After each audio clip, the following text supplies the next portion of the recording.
Great. It's a little bit of a walk. Yeah. Not too bad though.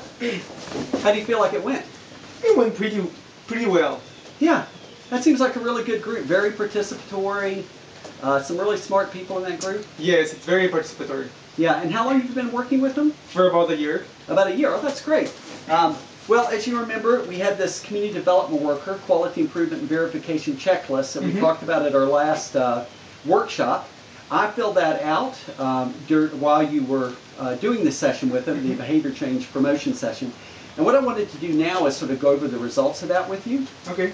In general, I was very pleased with it. I felt like there were a lot of good things happening, and this will be a chance to kind of, for me to coach you a bit on some of the things that you're doing and to learn how to continuously improve what you're doing. Okay? So, the first one says that the community development workers seat people so that all could see each other's faces. You did that. You did ask someone if they wanted to open the session in prayer since that was appropriate in the local context, and they did that. You wore appropriate clothing and sat at the same level as the other participants. All of that's, I think, very important to put people at ease, that they feel like this is something, doing things that are appropriate in their context.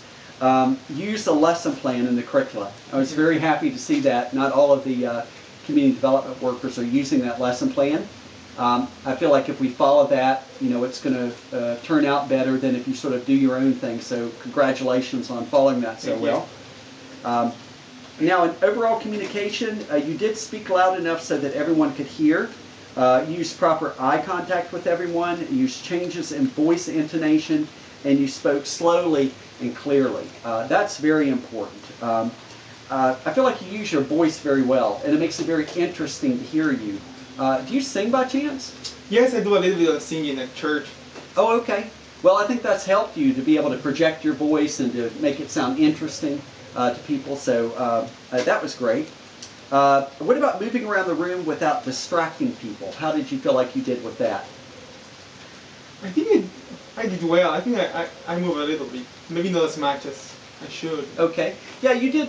When you were standing, you moved like in front of the group, back and forth a bit, but it's sometimes good to move around the circle a little bit too. Oh, okay. And otherwise it can look like you're kind of just pacing. Okay? So that's one thing that I think you could do to improve. You did use examples and terminology that were culturally appropriate, and you encouraged comments by nodding and smiling and other actions that showed you were listening. I think people felt really listened to. You always replied to people in a courteous and diplomatic way.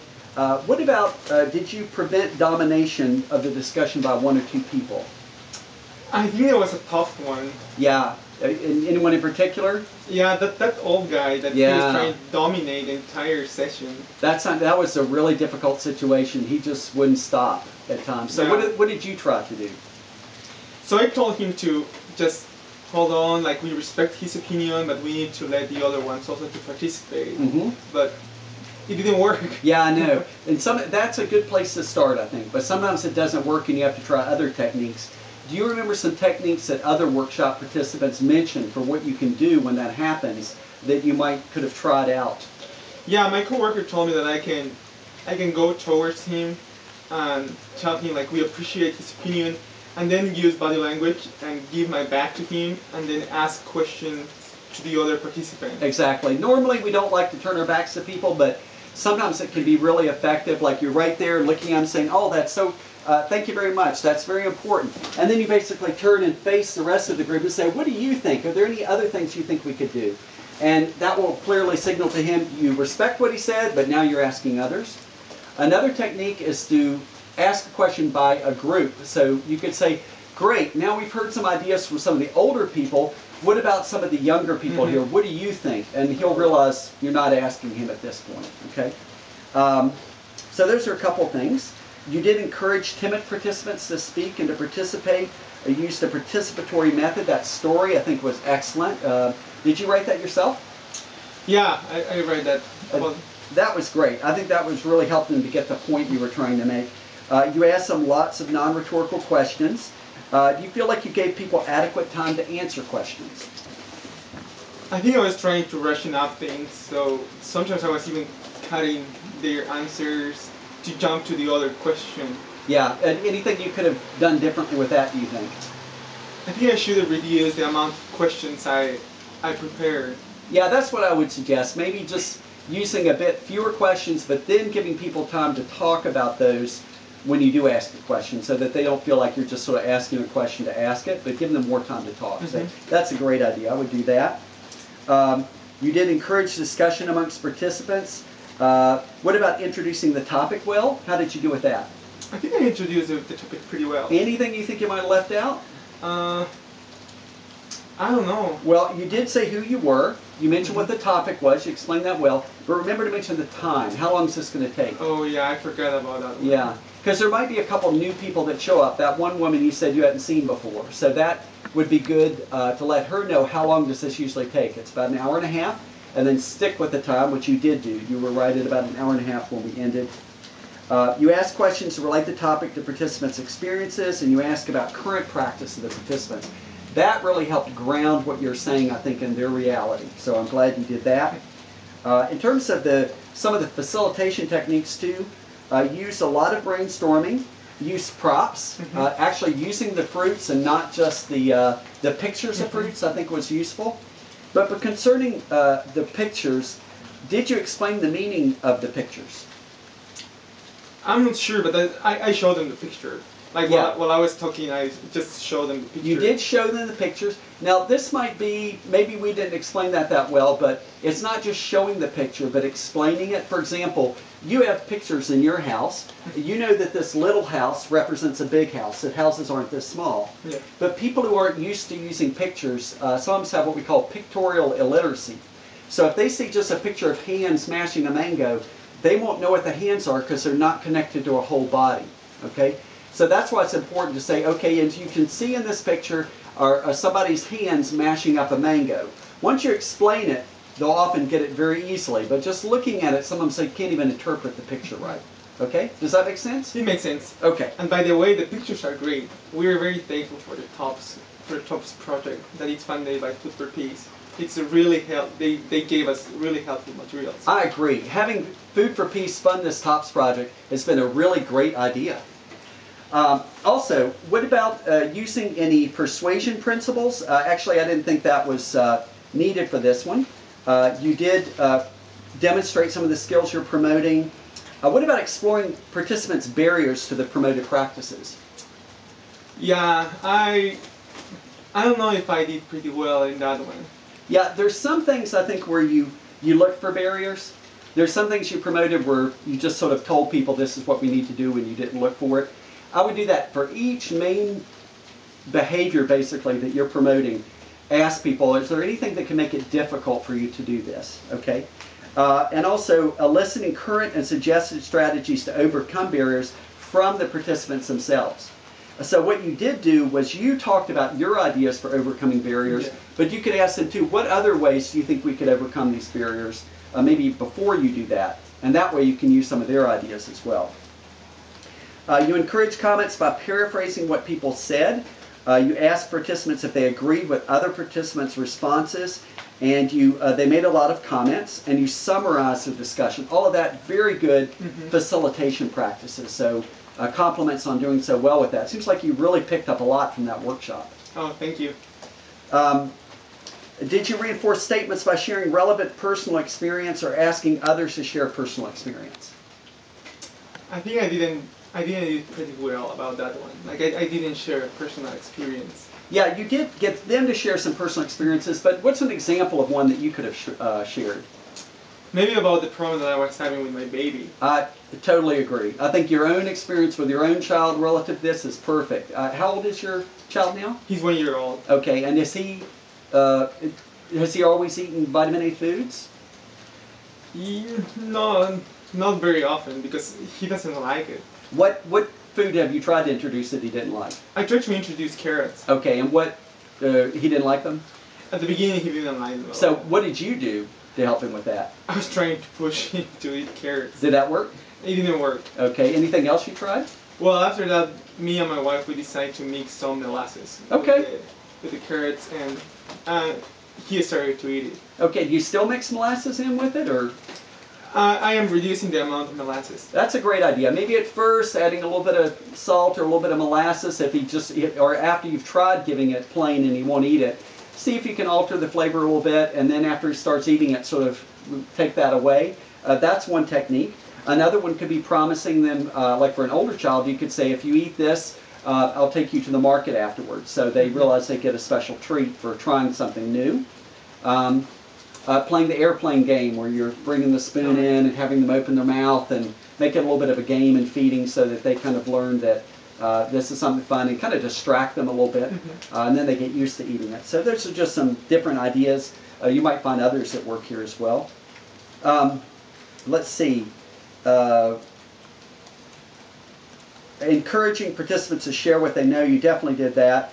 At the ending, the last part, did you verify that people understood the main points using open-ended questions?